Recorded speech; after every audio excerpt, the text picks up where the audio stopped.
Senang sangat soalan. Apa hukum bayar zakat fitrah? Okay, Adib. Wajib.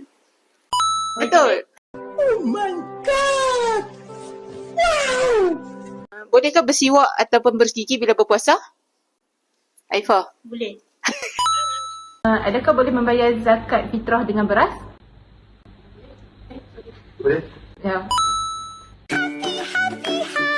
Okay, apakah hikmah puasa dari sudut sirah? No. Melatih kesabaran. Dari segi Kurang tepat. Sirah. Sebab apa? Hikmah puasa je.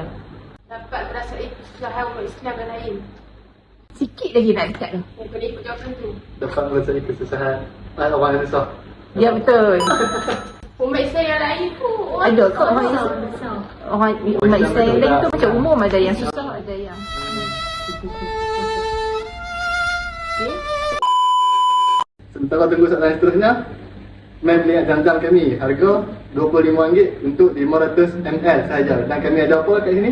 Untuk penghabisan stok. Harga asal RM55, harga turun RM45. Kami juga ada yang saiz kecil RM20 sahaja. Nyatakan 4 syarat wajib puasa. Wow. Okey. Islam Lagi? banyak berakal. Mayis.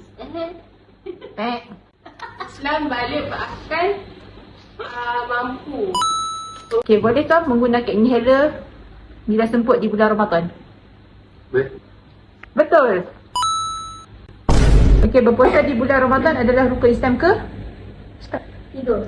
Kita. Benar. Wait a minute. Who are you? Sebenarnya. Puan menang. Kosong. Tahniah. Testing, testing. Kalau minta kau kat Ifah. Selalu lah. Jangan kita masuk. Sorry. Oh, tak boleh. Dia kena angkat tangan. Okey, dia kena angkat. Saya ingat kat tangan tu ada yang tak kat Aduh, Oh, tak aci lagi. ada tu. No. Manisha bagi soalan.